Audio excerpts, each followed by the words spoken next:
जय हिंद everyone, welcome to the online class of target defence academy. मैं हूं नूरुल सर और मैं स्वागत करता हूं डेली डेली की करंट अफेयर्स में आपका। तो चलिए बेटा, आज शुरू करते हैं आज की टॉप करंट अफेयर्स को। आज है 13 तारीख और 13 तारीख की टॉप करंट अफेयर्स को आपके साथ मैं डिस्कस करता हूं, है ना। तो आगे बढ़ने से पहले मैं आपको बता दूं कि अगर आप को इस क्लास की पीडीएफ चाहिए तो आपको क्या करना है, टारगेट डिफेंस एकेडमी के टेलीग्राम चैनल को ज्वाइन कर लेना। वहां पर आपको डेली डेली पीडीएफ मिल जाएगी। साथ ही साथ अगर आपको क्विज में पार्टिसिपेट करना है या डिफरेंट डिफरेंट चीज़ों को करना है तो आप उसके उसमें के लिए भी आप हमारा टेलीग्राम चैनल ज्वाइन कर सकते हो। ठीक है, चलो शुरू करते हैं। Question number 1, who is set to be visit India in the first bilateral trip outside NATO and EU, है ना। भारत के पहले द्विपक्षीय दौरे पर कौन सा नेता आ रहा है जो नाटो और ईयू से बाहर होगा। तो नाटो और ईयू के में ना होने वाला भारत में कौन सा आने वाला, ओलाफ स्कोल्स, फेडरिक मर्ज, एनामल मैक्रोन, ऋषि सोनक। तो यहाँ पे आंसर क्या है, फेडरिक मर्ज। फेडरिक मर्ज जो है वो भारत आ रहे हैं, है ना। और जर्मन के चांसलर हैं फेडरिक मर्ज, और ये इंडिया की ट्रिप पे है ना। और पहली बायलैटरल ट्रीटी होने वाली है जो कि बहुत इंपॉर्टेंट होने वाली है भारत के लिए, है ना। तो फेडरिक मर्ज भारत की दौरे पर है, ये जर्मन चांसलर है, इसे ध्यान रखिएगा। अब इससे और क्या क्वेश्चन आपके पेपर में बन सकता है, इसको भी देख लेते हैं। ठीक है, तो भैया मोदी जी फेडरिक मर्ज से कहाँ मिलेंगे, किस शहर में मिलेंगे। तो अब दिल्ली नहीं है यहाँ पर, ये आंसर क्या है, अहमदाबाद, है ना, याद रखिएगा, साबरमती आश्रम के पास। इसके अलावा एक और क्वेश्चन क्या बन सकता है यहाँ से, which German ambassador describe Friedrich Merz to visit India as a very strong signal. तो किस जर्मन एम्बेसडर ने इस चीज को बताया कि इनका भारत आना एक बहुत ही स्ट्रॉन्ग मैसेज है। तो फिलिप एक्करमन, है ना, ये याद रखिएगा। तो मर्ज की इस विजिट को इन्होंने बहुत ही स्ट्रांगली बोला है कि हाँ भाई ये बहुत अच्छी बात है। चलो आगे बढ़ते हैं, क्वेश्चन नंबर 2 की तरफ चलते हैं। Question number 2, what is the name of India first Vande Bharat sleeper train. तो भाई वंदे भारत ट्रेन भारत की पहली इंजनलेस ट्रेन थी, इसे ट्रेन 18 के नाम से हम जानते हैं। अगर हम बात करें तो अभी तक ये सिटिंग चल रही थी, है ना। ठीक है, पहली ट्रेन बनारस से दिल्ली के बीच में चली, लेकिन अब स्लीपर ट्रेन भी आ गई है लॉन्ग डिस्टेंस के लिए। 1200 किलोमीटर की डिस्टेंस तक के लिए स्लीपर ट्रेन आ गई है। तो पहली वंदे भारत स्लीपर ट्रेन भारत में कहां पर रन करेगी। ठीक है, ऑप्शन है हावड़ा कामाख्या वंदे भारत स्लीपर, गुवाहाटी दिल्ली वंदे भारत, कामाख्या मुंबई हावड़ा पटना वंदे भारत। तो इसका आंसर क्या है, ए, हावड़ा कामाख्या वंदे भारत, है ना। इसे याद रखिएगा, असम जा रही है और ये बहुत इंपॉर्टेंट है। देख सकते हैं कुछ इस तरह से ये ट्रेन आपको दिखाई देगी। The Kamakya Howrah Vande Bharat sleeper train is the India's first Vande Bharat sleeper train connecting Kamakya, that means Guwahati in Assam with Howrah Kolkata, है ना। तो याद रखिएगा, बंगाल आपका असम के बीच में भारत की पहली वंदे भारत स्लीपर ट्रेन रन करेगी। ठीक है, याद रखिएगा। चलिए अब और क्या क्वेश्चन बन सकता है, क्वेश्चन बन सकता है किस कंपनी ने डेवलप किया है। डेवलप करने का मतलब है बनाया है ना। Which company develop the Vande Bharat sleeper train, BEML. BEML जो है एक गवर्नमेंट की सब्सिडियरी कंपनी है रेलवे की, और ये बहुत बड़ी कंपनी है, और इसने इस ट्रेन को डेवलप किया है यूजिंग आईसीएफ टेक्नोलॉजी। अब मुझे बीईएमएल का और आईसीएफ का फुल फॉर्म बेटा आप लोग कमेंट में बताइए। चलिए आगे बढ़ते हैं क्वेश्चन नंबर 3 की तरफ। Which new Amrit Bharat express connect west Bengal and Tamil Nadu. तो भाई अमृत भारत ट्रेन जो है ये अफोर्डेबिलिटी और बोल सकते हैं एक ऐसी ट्रेन है जो कम रेट में ज्यादा सुविधा देने वाली ट्रेन के फॉर्म में जानी जाती है। और अमृत भारत ट्रेन जो है ये कौन सी अमृत भारत ट्रेन अभी बंगाल और तमिलनाडु को आपस में कनेक्ट करेगी, Siliguri Chennai, new Jalpaiguri to Tiruchirappalli, Kolkata to Madurai, Durgapur to Coimbatore.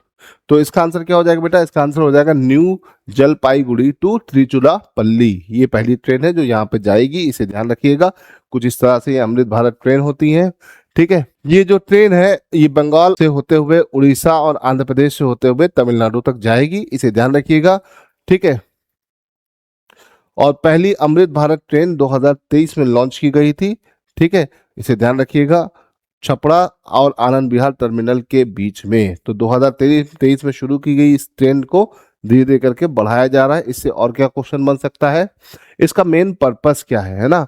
देखो आज का क्वेश्चन बन सकता है, ये बहुत ही इंपॉर्टेंट क्वेश्चन है, पेपर में आ सकता है। क्या, what is the purpose of Amrit Bharat express initiative, तो अफोर्डेबल लॉन्ग डिस्टेंस ट्रेवलिंग है ना, मतलब आपके budget friendly long distance travelling जो है वो इसका मेन मोटिव है। It target lower and lower middle class income passenger with quality services. तो ये याद रखिएगा, ये इसका मेन मोटिव है अमृत भारत ट्रेन का। वंदे भारत प्रीमियम ट्रेन में आती है, अमृत भारत ट्रेन जो होती है ये मिडिल और लोअर मिडिल क्लास के लिए आती है, याद रखिएगा। जिस तरह से आपकी राजधानी ट्रेन है ना, और एक गरीब रथ है, इसी तरह से अमृत भारत और वंदे भारत है, याद रखिएगा। चलिए आगे बढ़ते हैं। Which state pass India first dedicated gig worker welfare law. Gig worker क्या होते हैं? गिग वर्कर वो होते हैं जैसे स्विगी जोमेटो के जो वर्कर्स होते हैं उन्हें हम बोलते हैं गिग वर्कर। डिलीवरी बॉयज जो होते हैं उन्हें गिग वर्कर कहा जाता है। गिग इकोनॉमी एक वर्ड आया है और गिग वर्कर के लेकर काफी सारी चर्चाएं चल रही हैं। तो भैया अभी रिसेंटली किस राज्य ने गिग वर्कर कानून को पारित किया? है ना, कर्नाटका, बिहार, राजस्थान की झारखंड। अभी कुल मिलाकर देखा जाए तो 4 राज्यों ने ही ऐसा किया है और रिसेंटली किसने किया है? राजस्थान ने गिग वर्कर कानून पारित किया है, इसे याद रखिएगा। अब इसके अंदर है क्या, इसको थोड़ा सा समझ लेते हैं। What will be the Rajasthan gig worker welfare board do. यहाँ पे एक वेलफेयर बोर्ड बनाया गया है, ठीक है, उनको सोशल सिक्योरिटी देने के लिए, प्रोएक्टिव फैसिलिटीज देने के लिए, है ना, बेसिकली उनको जितनी भी सुविधाएं हम दे सकते हैं ताकि उनकी भी जीवन यापन सही से चले और वो हमारी इकोनॉमी को मजबूत करे, उसके लिए। तो इसे याद रखिएगा। Ensure worker have access to benefit and right are protected, उनके बेनिफिट और राइट्स प्रोटेक्टेड रहें, ये सारी चीजें इसमें रखी गई। अब इससे और क्या क्वेश्चन बन सकता है? Which state is working on the gig worker legislation but have not pass it yet. तो वो तेलंगाना है। तेलंगाना ने इस पर काम करना शुरू कर दिया है लेकिन इस पर अभी कोई भी कानून नहीं पारित किया है। भारत में अभी तक कुल मिला के 4 स्टेट में ही ऐसा है। तो एक तो राजस्थान है, बाकी 3 स्टेट कौन से मुझे कमेंट में बताइएगा। ठीक है, चलो आगे बढ़ते हैं क्वेश्चन नंबर 5 की तरफ। China trade with Latin America cross what value in 2024। तो भैया अभी क्या है, डोनाल्ड ट्रंप के लैटिन अमेरिका पे हो रहे लगातार हमले, वेनेजुला पे किया, क्यूबा को वार्निंग दे दी, इस तरीके से वो क्या करना चाह रहा है, वो अलायंस नेशन जो रशिया है, चाइना है, इनकी जो बोल सकते हैं पावर को कम करना चाह रहा है। तो उसी को लेकर अभी एक आर्टिकल निकला था, China trade with Latin America cross what value in 2024। तो चाइना लैटिन अमेरिका के साथ बहुत ट्रेड करता है, ऑयल से लेकर मल्टीपल मिनरल्स के ट्रेड करता है।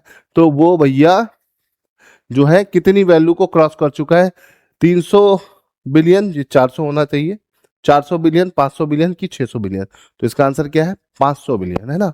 तो याद रखिएगा 500 बिलियन का ट्रेड 2024 में किया, 25 में तो इससे ज्यादा ही किया होगा। ठीक है, China Latin America bilateral trade लगातार बढ़ता चला जा रहा है, इसका ग्राफ एकदम ऊपर जा रहा है ना। तो लास्ट 10 ईयर्स में ये लगातार ग्रोइंग, मतलब इनका बीच का ट्रेड लगातार बढ़ता जा रहा है, तो एक अच्छा सिग्नल है। चलिए क्वेश्चन नंबर 6 की तरफ चलते हैं, ये बहुत इंपॉर्टेंट है, ठीक है, और एक ये बोल सकते हैं कि आपके पेपर में आने की इसकी पॉसिबिलिटीज थोड़ी ठीक ठाक है। Which historian passes away recently known for what had got wrong, है ना, ठीक है, इनका एक वर्क है व्हाट हैड गॉट रॉन्ग, इस नाम का इनका वर्क है। तो इनका नाम क्या है? तो ऑप्शन आपके एरिक हॉब्सबॉर्न, डैनियल वॉकर हो, ऑर्थर एंड नेल फर्गसन। तो इसका आंसर क्या है? डैनियल वॉकर हो, है ना। अभी हाल फिलहाल में इनका निधन हो गया है। डैनियल जो थे ये बहुत अच्छे राइटर भी हैं और इनको पुलित्जर प्राइज भी मिला हुआ है, याद रखिएगा। डैनियल वॉकर हो, a Pulitzer prize winning historian whose what had got wrong become the widely acclaimed chronicle of the vast technological and social change in US, है ना। तो भाई पुलित्जर प्राइज विनर है, इनका भी रिसेंटली निधन हो गया है, तो काफी चर्चा में बने हुए हैं, इसे ध्यान रखिएगा। ठीक है, चलो आगे बढ़ते हैं। UP police won the Scotch award for the which initiative. ठीक है, Scotch award pan India level पे दिया गया और इसमें यूपी पुलिस को बेस्ट अवार्ड मिला। किस लिए मिला? एंटी टेरर सर्विलेंस के लिए, Meta suicidal alert system, cyber crime या वुमेन सेफ्टी कमांड के लिए। तो इसका आंसर क्या है? मेटा सुसाइडल अलर्ट सिस्टम के लिए यूपी को ये अवार्ड मिला है, याद रखिएगा।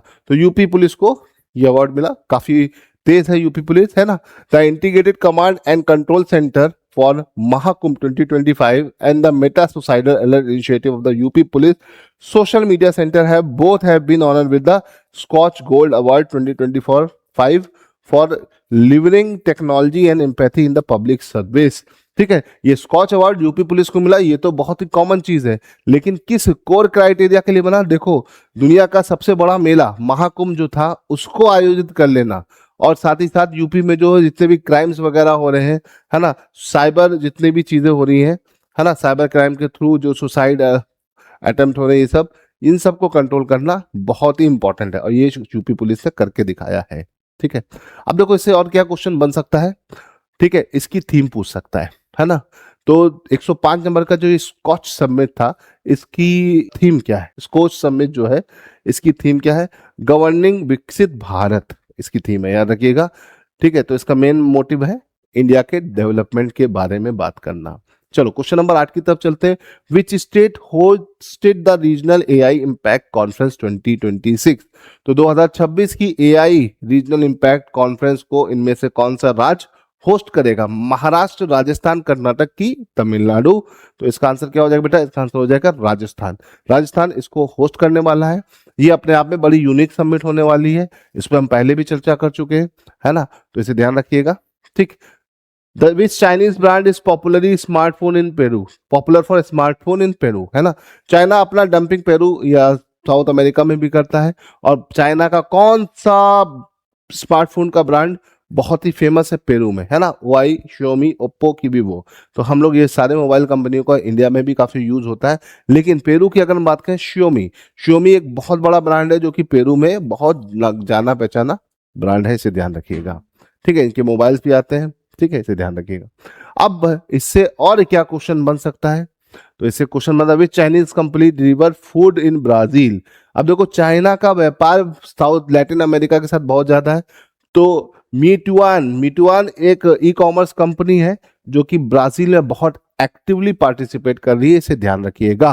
ठीक है, अब आगे बढ़ने से पहले एनडीए क्रैश कोर्स के बारे में बता देता हूं कि भाई अगर आप लोगों ने अभी कहीं कुछ ज्वाइन नहीं किया है और आप चाहते हो कि आपका पेपर निकल जाए, तो हमारे क्रैश कोर्स को ज्वाइन कर सकते हो।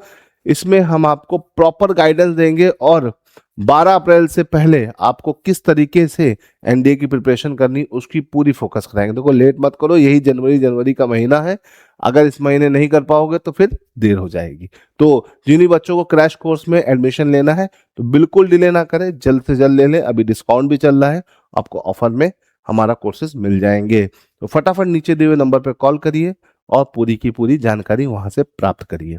चलो आगे बढ़ते हैं क्वेश्चन नंबर 10 की तरफ, है ना। अब देखो, ये फिर से वही क्वेश्चन आ गया, what was the Daniel Volker हो पुलित्जर विनिंग बुक अबाउट? तो जो इनकी बुक थी जिसके लिए इनको पुलित्जर प्राइज मिला, है ना, वो किस चीज पर बेस्ड थी? Civil war, American revolution, transformation of America, world war 2? तो ये आंसर क्या हो जाएगा बेटा? Transformation of America. अमेरिका किस तरीके से समय समय पे अपने आप को ट्रांसफॉर्म करता आया, इस पर ये किताब लिखी गई थी, इसे ध्यान रखिएगा। व्हाट हैड गॉड रॉट, है ना। तो ये किताब अमेरिका के ट्रांसफॉर्मेशन के ऊपर है। 1815 से 1848 के बीच में जो भी अमेरिका में चेंजेस आए उस पर लिखी हुई किताब के लिए इनको पुलित्जर प्राइज मिला था, और इन्हीं की ही अभी हाल फिलहाल में निधन हो गया है, तो इसे ध्यान रखिएगा। ठीक है, आई होप कि आपको मजा आया होगा। आज टॉप क्वेश्चंस हमने ऐसे डिस्कस किए कि आपके ये सारे के सारे क्वेश्चन पेपर में आ सकते हैं। एक नए तरीके से मैंने चीजें की कि भाई अगर एक चीज है तो उससे किस किस तरीके से और क्वेश्चंस बन सकते हैं। तो भाई कैसी लगी ये नई अप्रोच आपको, मुझे जरूर बताइएगा। फिलहाल हम आज के लिए इतना रहने देते हैं, कल फिर मिलेंगे कुछ और नए करंट अफेयर्स के साथ। टिल देन गुड बाय, जय हिंद।